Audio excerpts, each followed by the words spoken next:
శుభకార్యాలకు పూజార్ల కోసం వెతుకుతున్నారా? పూజారీస్.com లో అతి తక్కువ ధరలకే పూజార్లను ముందే బుక్ చేసుకోండి. వెంటనే కాల్ చేయండి. మధుర మధుర బింబే మంజులం మందహాసే శిశిరమృతవాక్యే శీతలం దృష్టిపాతే విపులమరుణ నేత్రే విస్తృతం వేణునాదే మరకతమణి నీలం బాలమాలోకయేను. భాగవత కథాసుతకి స్వాగతం. బలరామకృష్ణులు ఇద్దరూ పెద్దవాళ్ళు అవుతున్నారు. ఋతువులు గడుస్తున్నాయి, నెలలు గడుస్తున్నాయి, సంవత్సరాలు గడుస్తున్నాయి, మెల్లిగా పెద్దవాళ్ళు అవుతున్నారు. అయితే ఆ సంవత్సరం వీళ్ళు కొంత పెద్దవాళ్ళు అయిన తర్వాత పిల్లలు చూడడానికి పెద్దవాళ్ళుగా మగపిల్లల లక్షణం, చిన్నపిల్లల లక్షణం పోయి మగపిల్లల లక్షణం కనపడేంత ఎత్తుగా కనిపిస్తున్నారట. ఆ కాలంలో మార్గశిర మాసంలో గోపకన్యలు నెల రోజుల పాటు కాత్యాయని వ్రతం చేసుకుంటారు. ఇప్పుడు మనం చేస్తున్నదే తిరుప్పావై కూడా కాత్యాయని వ్రతం లాంటిదే. కృష్ణుని భర్తగా కావాలని ఆండాళ్ తల్లి చేసిన కాత్యాయని వ్రతమే. ఆమె ఈ గోపికలు చేసిన కాత్యాయని వ్రతాన్నే అనుసరించిందని చెప్పబడింది. అయితే వీళ్ళు ఏం చేసేవాళ్ళు, ప్రతిరోజు ఉదయానికే సూర్యోదయానికి ముందే నిద్రలేచి ఒకళ్ళనొకడు పేర్లతో పిలుచుకునేవాళ్ళు. లేచావా, ఇంకా వెళ్దాం వెళ్దాం రా అని పాటలు పాడుతూ ఇంకా నిద్రపోతున్న స్నేహితురాళ్లను మేల్కొలుపుతూ బయలుదేరుతారు. తర్వాత ఒకళ్ళ చేతులు ఒకళ్ళు పట్టుకుని పాటలు పాడుకుంటూ యమునా తీరానికి వెళ్తారు.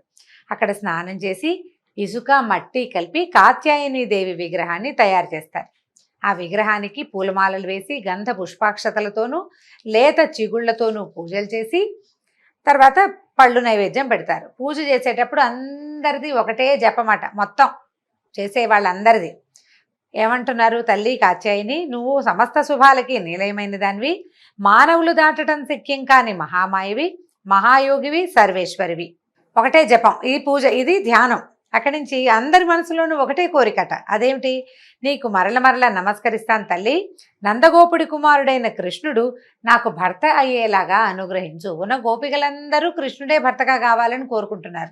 అది కూడా వీళ్ళు కోరేది ఒక్కావిడ్నే, అమ్మవారినే ఈ కోరిక కోరుతున్నారు. ఇలా ప్రార్థిస్తూ గోపకన్యలు శ్రద్ధాభక్తులతోటి కాత్యాయని వ్రతం ఆచరించారు. ఇంకొక 4-5 రోజుల్లో నెల రోజుల వ్రతం పూర్తవబోతోంది. అంటే ధనుర్మాసం చివరికి వచ్చేసిందనమాట. మార్గశిర మాసం చివరికి వచ్చింది అనుకుందాం పోని. వారు పాటిస్తున్న వ్రత విధానం కూడా సర్వాంతర్యామికి తెలిసింది. వాళ్ళు చేస్తున్న పొరపాట్లు సరిదిద్ది వాళ్ళకి వ్రత ఫలితం దక్కేలా చేయాలనుకున్నాడు. కృష్ణుడికి తెలుసు వీళ్ళు దేనికోసం వ్రతం చేస్తున్నారు అనేది. ఆయన ఏమనుకున్నాడంటే, వీళ్ళు చేసే చిన్న చిన్న తప్పులు తెలుసు ఆయనకి.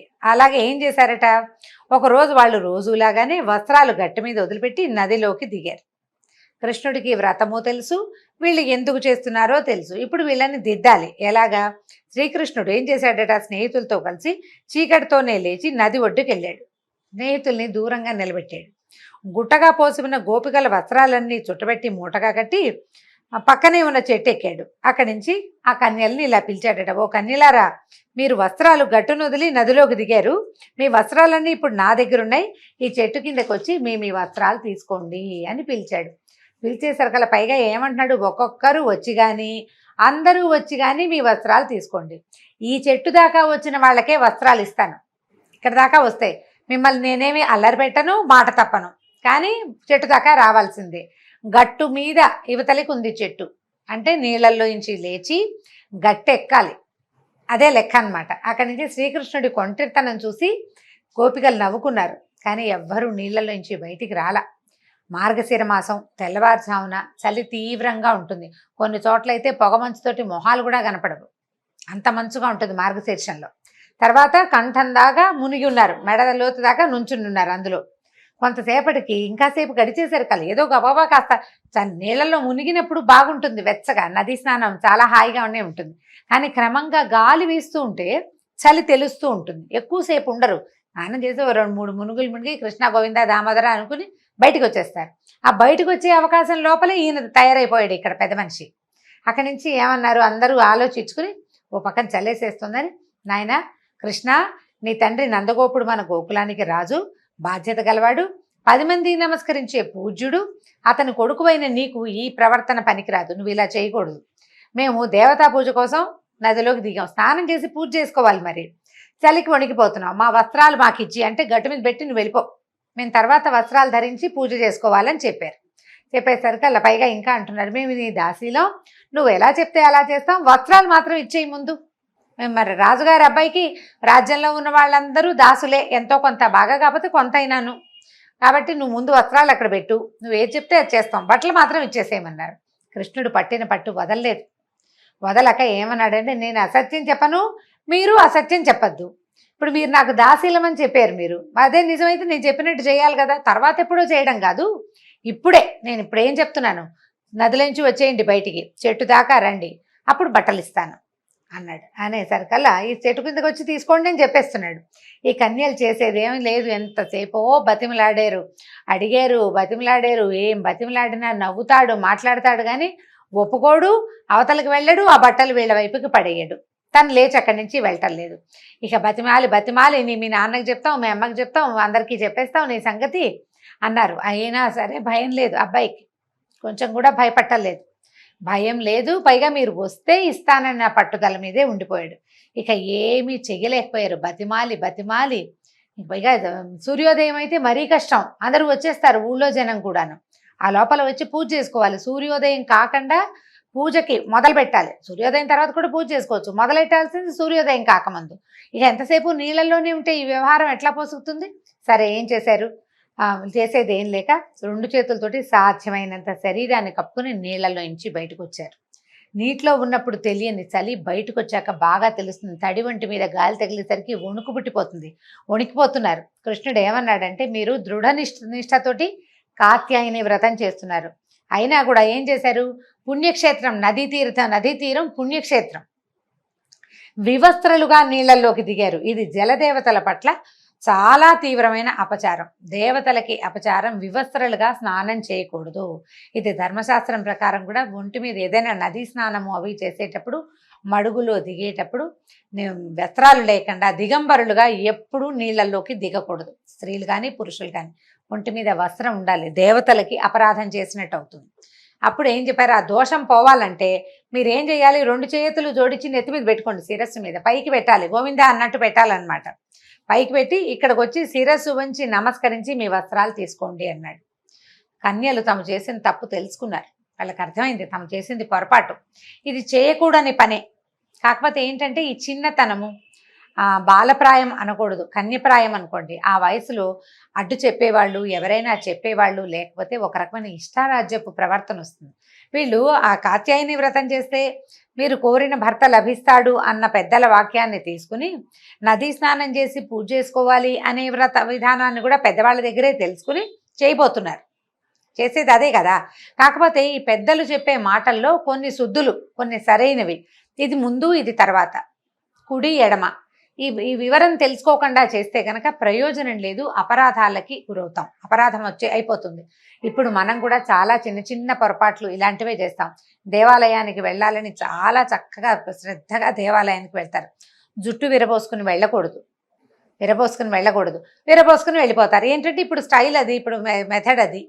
ఇప్పుడు దేవాలయానికి వెళ్ళాలన్న పెద్దవాళ్ళ మాట ఎంత చక్కగా విన్నారో, ఆ రెండో మాట కూడా సరిగ్గా పవిత్రంగా జుట్టు కొసలు ముడి వేసుకోవాలి, లేదా చక్కగా జడేసుకోవాలి, వస్తువులు ఉండాలి, బోసి చేతులతోటి అట్లాగా బోసిగా మెడ అలంకారం లేకుండా దేవాలయాలకు వెళ్ళకూడదు.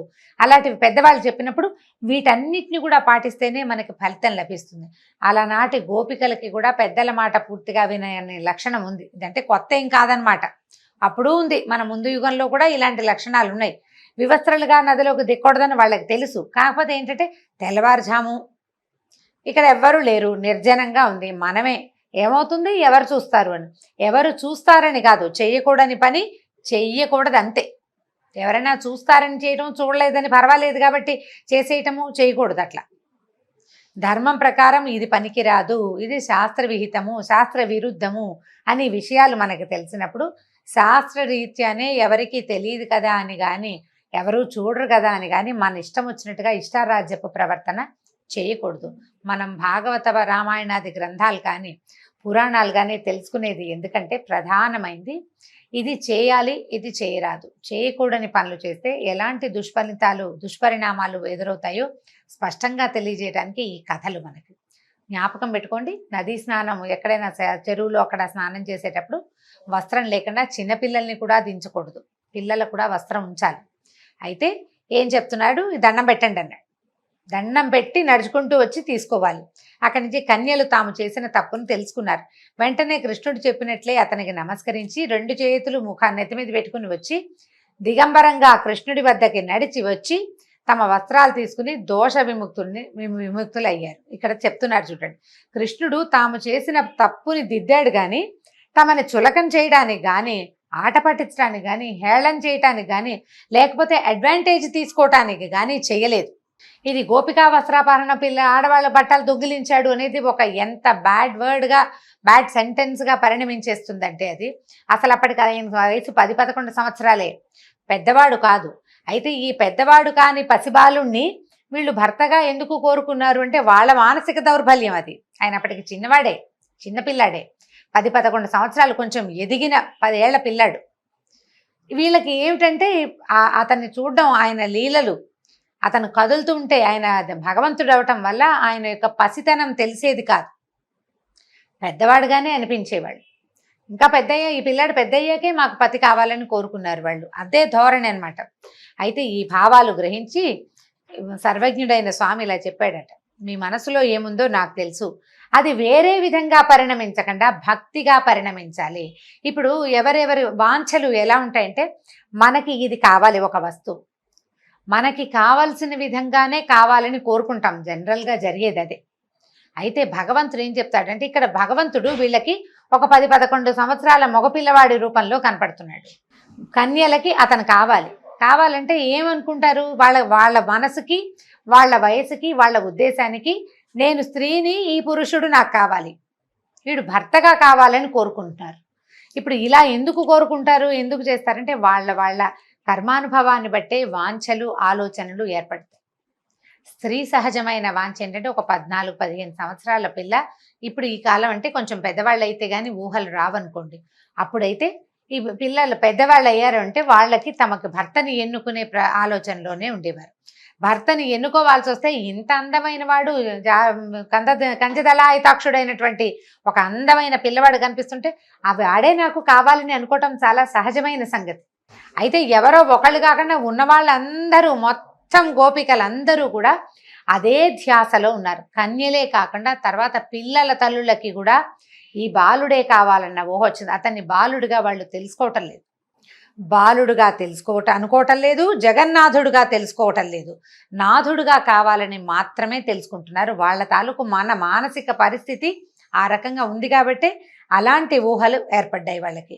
ఈ గోపికా వస్త్రాపహరణం కానీ, గోపికా గీతలు కానీ ఏవి ఎన్నదగిన విషయాలు కావండి. ఇవన్నీ భగవంతుడి వైపుకి తీసుకెళ్లే మార్గాలు. మనసు భగవంతుడిని కోరుకుంటుందంటే మన వయసులో మామూలు సాధారణ వ్యక్తులకి రకరకాలు ఉంటాయి. మా పిల్లలకి చదువు, మా భర్తకి వ్యాపారాభివృద్ధి, మా అమ్మకి ఆరోగ్యం, ఎన్ని ఉంటాయండి మనకి కోరికలు. పిల్లలు చదువుకుని బుద్ధిమంతులై బ్రహ్మాండంగా ఉండి బాగా చదివేసుకుని బోల్డెన్ ర్యాంకులు వచ్చేసి, ఆ తర్వాత సీట్లు వచ్చి, ఆ పైన ఉద్యోగాలు వచ్చి, ఏ అమెరికావో ఆస్ట్రేలియావో వెళ్ళిపోయే అవకాశం వచ్చి, పిల్లలు బాగా సంపాదించుకుని ఎంత ఊహ చేస్తాం మనం కదా. అవన్నీ ఇస్తాడు ఆ దేవుడు, వరుసగా ఇస్తాడు. ఇప్పుడు మన వాంఛ ఏమిటి, మనకు తెలిసిన ఊహ నుంచి మనం ఆలోచిస్తాం. మనకు కూడా 1,00,000 ఉంటాయి, ఎన్నో కోరికలు ఉంటాయి భగవంతుడి మీద. మన కోరికలన్నీ లిస్టు చదివి చెప్పుకుంటాం. నువ్వు చదివినా చదవకపోయినా జరగాల్సింది జరక్క మాందు, ఎలాగూ జరుగుతుంది. ఇవాళ రోజున 5వ క్లాసులో ఉన్న పిల్లాడు 10 ఏళ్ల తర్వాత ఏ క్లాసులో ఉంటాడంటే లెక్క చెప్తాం, కానీ మనకు పరిస్థితి తెలీదు.